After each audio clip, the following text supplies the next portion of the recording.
Electricity is part and parcel of our life.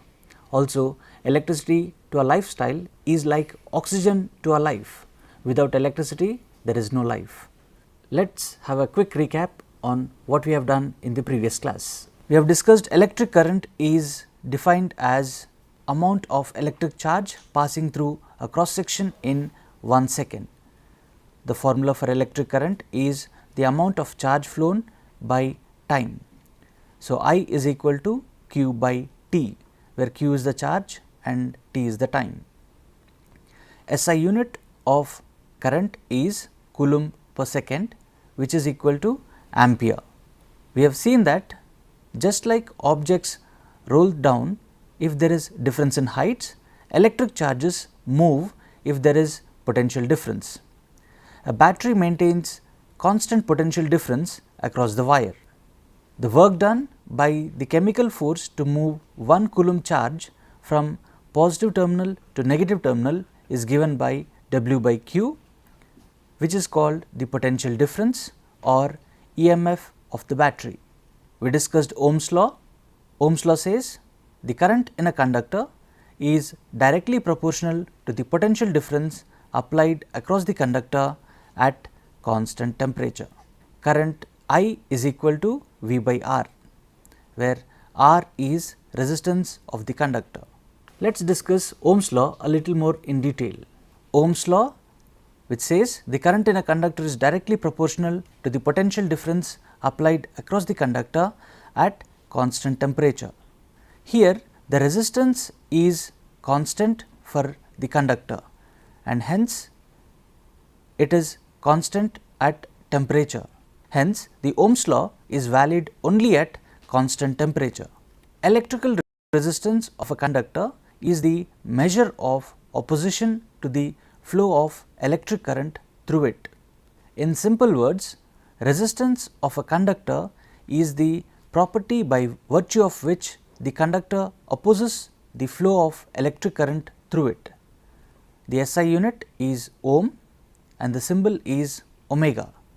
We draw resistance with the zigzag lines as shown in the figure. So, any wire which has resistance or which offers considerable amount of resistance is called a resistor, and if the resistance is very less, then we say the wire is a very good conductor, and if the resistance is very high, we call it as insulator or a very bad conductor. Resistors are conductors which offer resistance.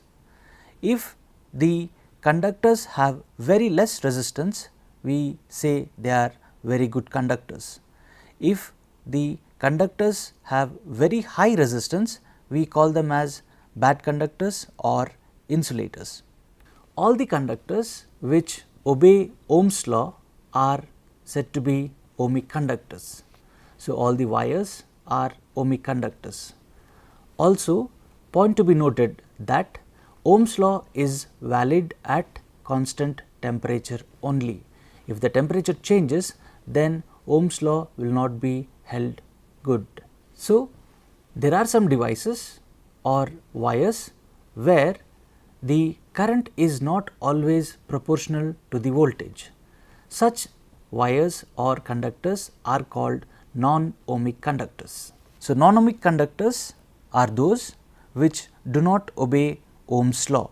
We have silicon, germanium or other semiconductors, and the devices which are made from semiconductors like diodes, transistors, etc., which are used in many of the electronic gadgets.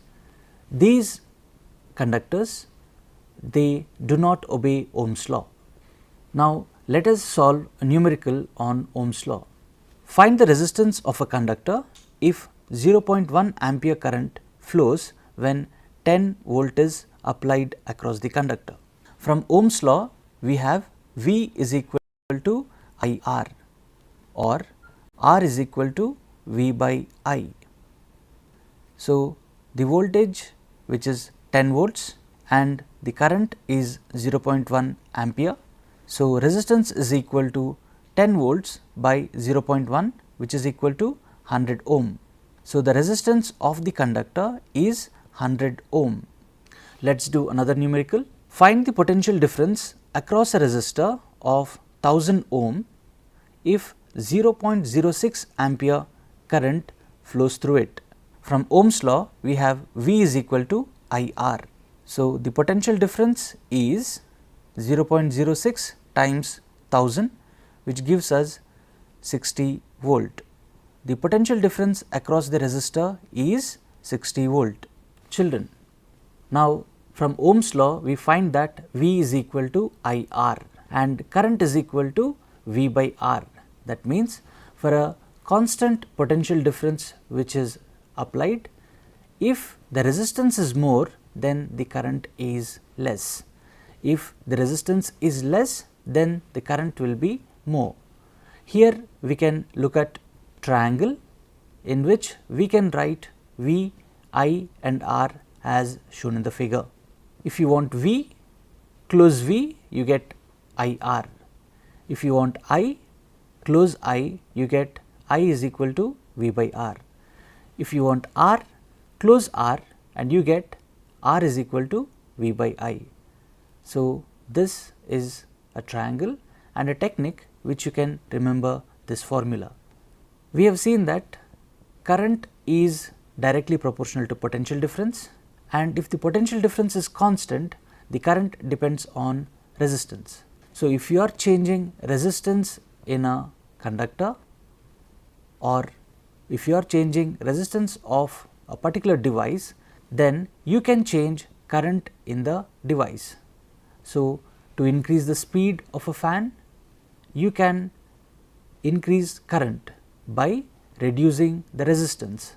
So, when you are turning the knob, you are actually reducing the resistance, thereby increasing the current, and then the speed of rotation will increase. Similarly, to increase brightness, we reduce the resistance so that the current will be more, and thereby the brightness will increase. Let us see how resistance will change, or on what factors resistance depends on. Factors affecting resistance of a conductor. Resistance of a conductor depends on the material the conductor is made of, the length of the conductor, and the area of cross section of the conductor. Resistance is directly proportional to the length of the conductor. When resistance is directly proportional to length, greater is the length, greater will be the resistance. So, we can see two conductors here of equal area of cross section, but different lengths. If the length is less, then the resistance is less. If the length is more, then the resistance is more. So, greater is the length, greater is the resistance. Lesser is the length, lesser is the resistance of the conductor. Resistance of a conductor is inversely proportional to the area of cross section. R is inversely proportional to area. So, we write it as R proportional to reciprocal of the area. Now, consider two conductors whose lengths are same and the areas of cross section are different. Lesser is the area, greater will be the resistance. Greater is the area, lesser will be the resistance. So, greater is the area, lesser is the resistance, and lesser is the area, greater is the resistance. Children, you may have noticed that wires of some devices are very thin. Can you give some examples? Yes, you find wires of earphones to be very thin, because if they are very thin, the current which flows through that will be very less, and that small current is enough for the earphones to function. Whereas, there are some devices which have to draw more current. Example, refrigerator, washing machine, AC. If you look at the plugs of those devices, they are very thick. So, the area of cross section is more, so that they draw more current, so that their current is more and they can function easily. If the wires are thin, if you are using a thin wire for such devices, easily they may get heated. The heating effect of current will be discussed in the next class, but we can understand that lesser is the area, then greater will be the resistance. If resistance is more, then the current will be less. Children, now combining these two, we get resistance directly proportional to length and resistance is inversely proportional to area. Combining these two, we get resistance directly proportional to length by area. So, if you remove the proportionality sign, we get resistance equal to a constant rho, which is constant of proportion. So, resistance is equal to rho times length by area. Here rho, which is the constant of proportion, is called specific resistance or resistivity. So, rewriting, we get R is equal to rho L by A, specific resistance or resistivity. Children, now let us see what is specific resistance. So, R is equal to rho L by A. Rearranging, we get rho is equal to R A by L, where R is the resistance of the wire, A is the area of cross section, L is the length of the wire. Children, consider a wire whose length is 1 meter and the area of cross section is 1 meter square.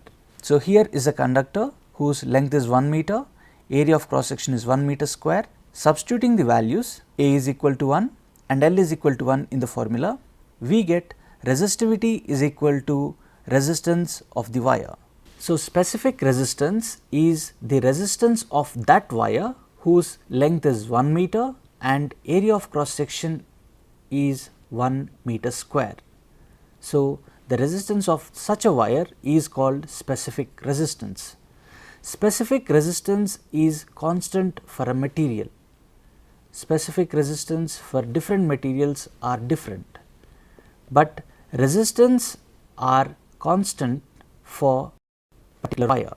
That means, if you have different wires made of same material, the resistances of those wires will be different, but all these wires which are different, if they are made of same material, the specific resistance for each and every wire will be same.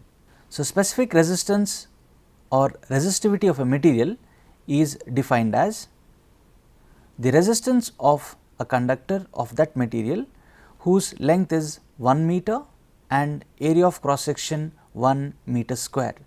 The SI unit is ohm meter. Children, here is the table which shows the specific resistances of various metals. Silver has the lowest specific resistance and then followed by copper, gold, aluminum, calcium and so on. You see that iron is somewhere below zinc and nickel, and graphite is the only material which will conduct electricity, which is a non-metal. And if we look at other substances like silicon, germanium, water, their resistivity is quite high when compared to the metals. Children, silver is the best conductor among all the naturally available metals and then followed by copper. Now, guess why we do not use silver wires when silver is the best conductor? Simple, silver is more costly, so we can compromise on that resistivity and hence we do not use silver wires. So, for better conductivity, we go for the next cheaper metal in the list, that is copper, and we use copper wires. Also, when we use wires at home, the length of wires is quite less and hence we go for copper wires.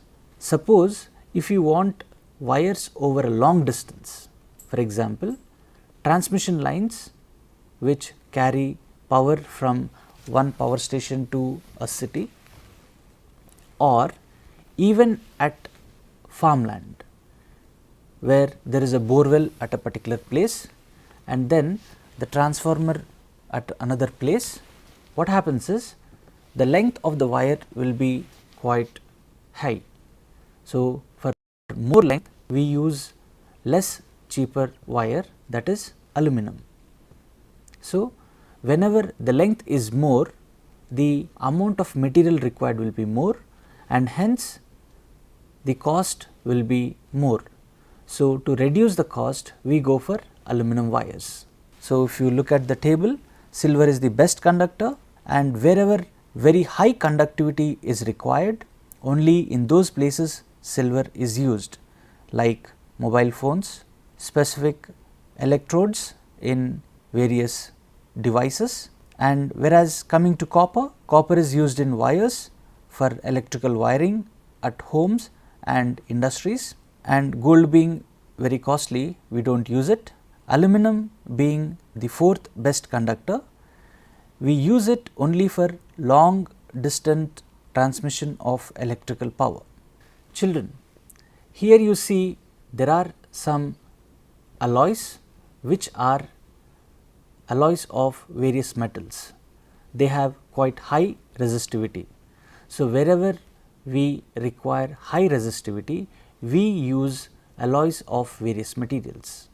Children, let us do some numericals on the specific resistance and resistance. A wire has a resistance of 10 ohm, its length is 50 centimeters. It is cut into 4 equal parts. Find the resistance of each part.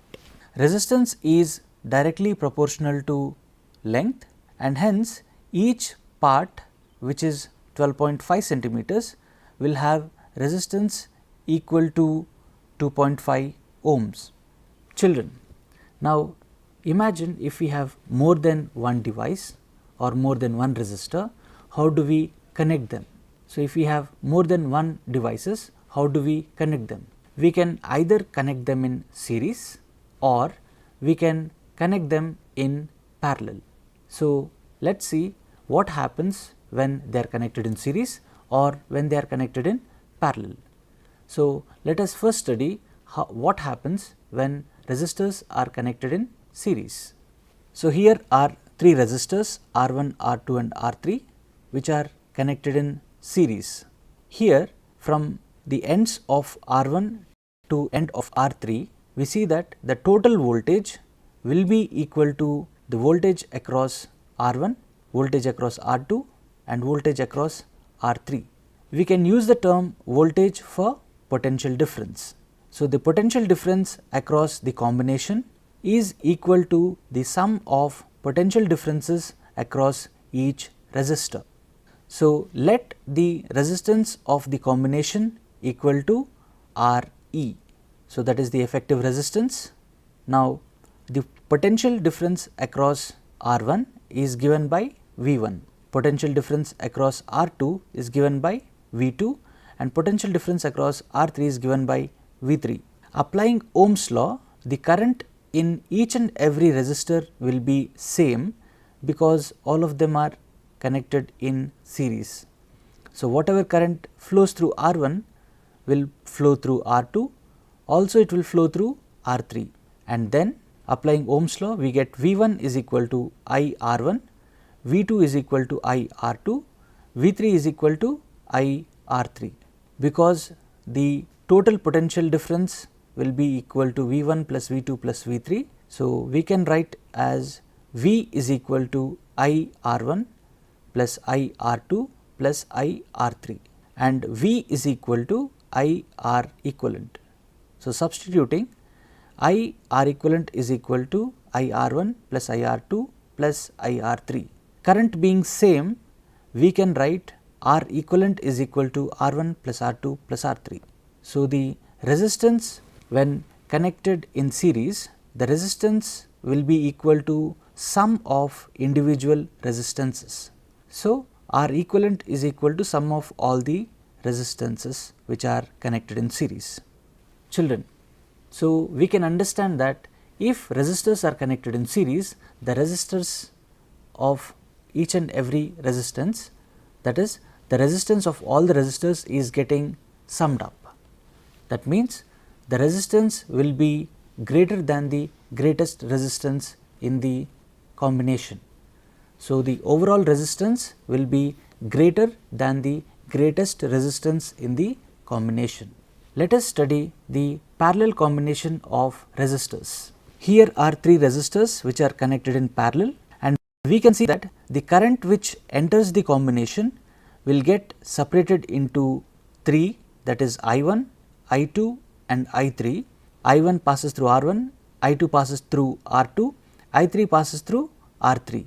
Applying Ohm's law, we get I1 is equal to V by R1, I2 is equal to V by R2, I3 is equal to V by R3.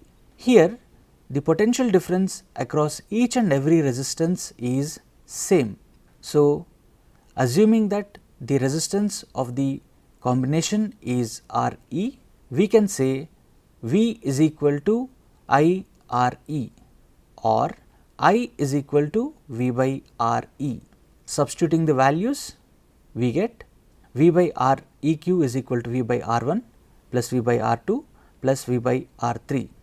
So, V being equal and common on both sides, we get 1 by Req is equal to 1 by R1 plus 1 by R2 plus 1 by R3. So, in parallel combination, the overall resistance of the combination will be lesser than the smallest resistor in the combination. So, if resistors are connected in parallel, the overall resistance is going to decrease. That means the resistance will be lesser. So, wherever you want the resistance to be less, we can connect one more resistor in parallel. Children, let us do a numerical.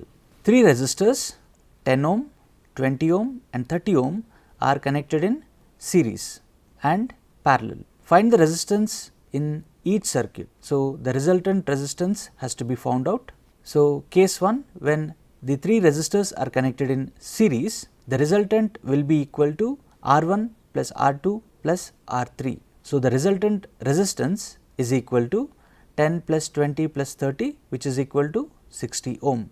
Now, when the resistors are connected in parallel, the equivalent resistance is given by 1 by R equal to 1 by R1 plus 1 by R2 plus 1 by R3. So, 1 by R is equal to 1 by 10 plus 1 by 20 plus 1 by 30, which is equal to 11 by 60. Taking the reciprocal, resistance is equal to 5.5 ohm. Children, let us solve another numerical. 3 resistors R1, 4 ohm and 8 ohm are connected in series in a circuit.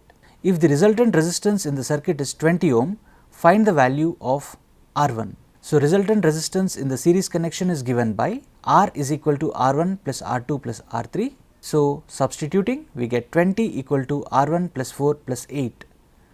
So, R1 is equal to 20 minus 12, which gives you 8 ohm. Another numerical, 2 resistors R1 and 12 ohm are connected in parallel in a circuit. If the resistance in the circuit is 3 ohm, find the value of R1. So, resultant resistance in parallel connection is given by 1 by R is equal to 1 by R1 plus 1 by R2. Substituting the values, 1 by 3 equal to 1 by R1 plus 1 by 12, and from this 1 by R1 is equal to 1 by 3 minus 1 by 12, which comes out to be 1 by 4. So, R1 will be equal to 4 ohm. Children, now let us revise. Electric current is defined as amount of electric charge passing through a cross section in 1 second. Electric current is equal to amount of charge flown in unit time. So, I is equal to Q by T. SI unit is ampere. Just like object rolls down when there is difference in height, electric charges move if there is potential difference, and battery maintains constant potential difference across the wire. Work done by the chemical force to move 1 coulomb charge from positive terminal to negative terminal in a battery is the potential difference across the terminals, that is called EMF, electromotive force. Ohm's law, the current in a conductor is directly proportional to the potential difference applied across the conductor at constant temperature. I is equal to V by R. Ohmic conductors are those which obey Ohm's law. Non-ohmic conductors are those which do not obey Ohm's law. Here the resistance is constant for the conductor at constant temperature. Ohm's law is valid only at constant temperature. Resistance of a conductor is the property by virtue of which the conductor opposes the flow of electric current through it. SI unit is ohm. The symbol of resistance is given in the figure. Resistor is that which offers resistance. If the resistance is very less, it is called a good conductor. If the resistance is more or very high, it is called a bad conductor or insulator. Factors affecting resistance. The resistance of a conductor depends on material length and area of cross section. Greater is the length, greater is the resistance. Lesser is the length, lesser is the resistance of a conductor. Greater is the area, lesser is the resistance, and lesser is the area of cross section, greater is the resistance. So, specific resistance or resistivity. So, the relation between resistance and rho is given by R is equal to rho L by A, where rho is the specific resistance or resistivity. Resistors, when they are connected in series, R equivalent is equal to R1 plus R2 plus R3. When resistors are connected in parallel, 1 by R equivalent is equal to 1 by R1 plus 1 by R2 plus 1 by R3. Children, with some more interesting topics, let us meet in another class.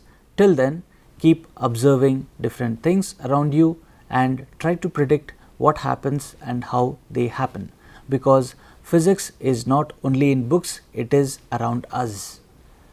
And we will meet in another lesson with much more interesting topics. Thank you.